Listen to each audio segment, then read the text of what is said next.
Tonight's topic is Galileo Galilei, his telescopes and what he saw.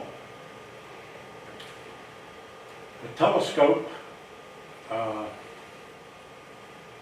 on here.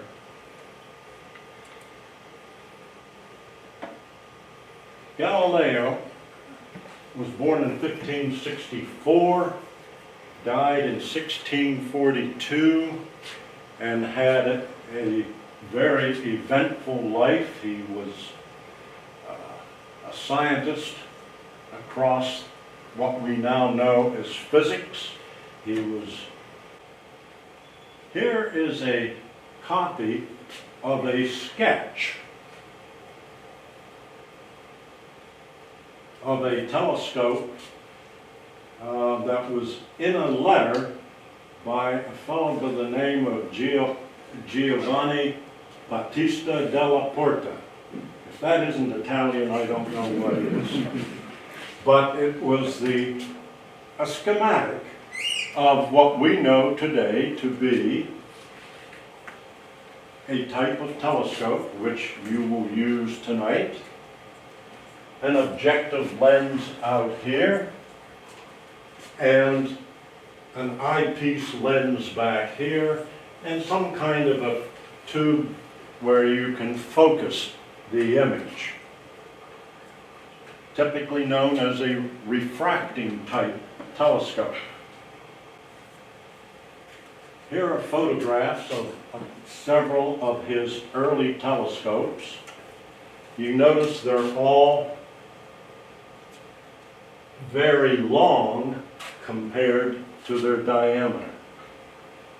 One of the reasons for that is it was difficult in those early days to make a large lens, and to make it in a spherical shape introduced a lot of distortion at the edge of the lens. So what they did was used only the inner portion of the lens. Here's a picture of a telescope that I took in the Museum of Galileo in Florence, Italy, several years ago.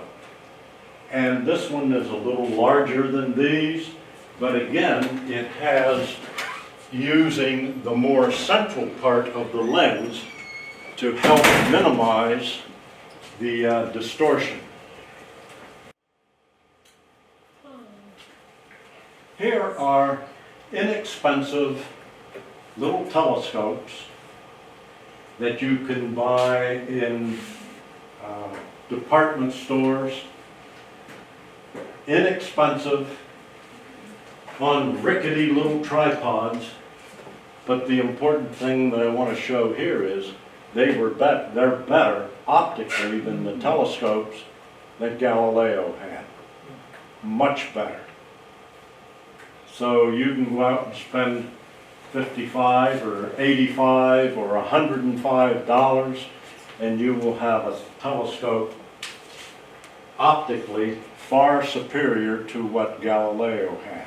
We're going to be looking at Jupiter, we're going to be looking at Saturn, but this is the same type of telescope. Up here is the dual lens, the objective, brought to a focus down here, and back here we have our eyepieces. This particular telescope is about 12 feet long. So you don't pick that up and carry it out in the backyard. Okay, with that, so we know now that telescopes are much, much better. Even inexpensive telescopes are much better than what Galileo had. But what did he see with his primitive telescope? Well, one of the first things he did, he turned his telescope to the moon, a very obvious object to look at, and he wrote, "I found the surface of the moon to be not smooth, even, and perfectly spherical, but to the contrary, to be uneven, rough, and crowded with depressions and bulges, chains of mountains and depths of valleys. That explanation I will refer to again in another couple slides. But he was able to see that you had mountain ranges, you had large craters, you had what were referred to as maria, in Latin meaning seas, smooth areas on the moon. Galileo, a page from his notebook, tracking the orbits of the satellites of Jupiter. Until the telescope, we didn't know Jupiter had satellites. But even with a low-powered telescope, with 6-power, 8-power binoculars, you can see the four largest and the four brightest. And he, on a night-by-night basis, recorded the planet Jupiter and where these four satellites seem to be changing their position from night to night. The important thing about that was the argument that everything went around the Earth now could be challenged, because here were at least 4 objects that did not go around the Earth. They went around something else. And this was going to start challenging the idea that the Earth was the center of the whole universe. He noticed that these spots moved. That looking at the sun, these sunspots moved, which indicated that the sun rotated.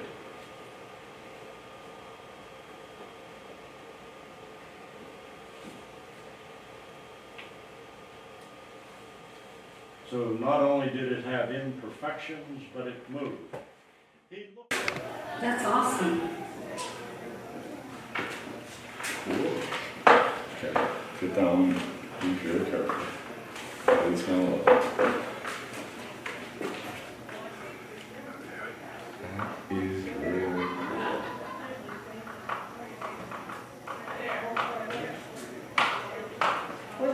I love how you can see that. Oh, what a ham. I like going because I actually went there.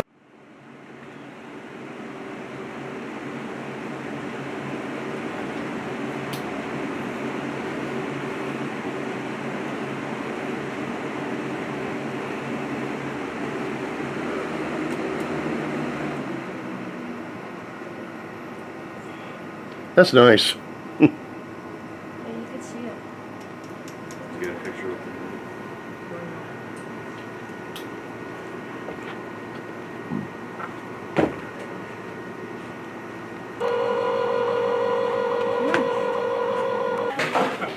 And the rings of Saturn are like gas. They're individual lights in rock, mainly actually particles. Oh, of course. Some will rock and grit, and some up and grain, some scattered through it. Probably formed by a small moon that got too close. Or Yeah.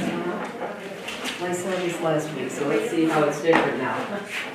That sure is, that's a pretty fascinating place out there, isn't it? oh yeah, I've been on there for 10 years. Oh, yeah? Oh, wow. She was asking if there was a place to stay out there, and I said, there's only so many nights out of the year that you can really... You can go up there every weekend except for the Woodman's Festival. And that was just right out. Here are views that we get through telescopes today. These are views that you will get with your eye through the telescopes.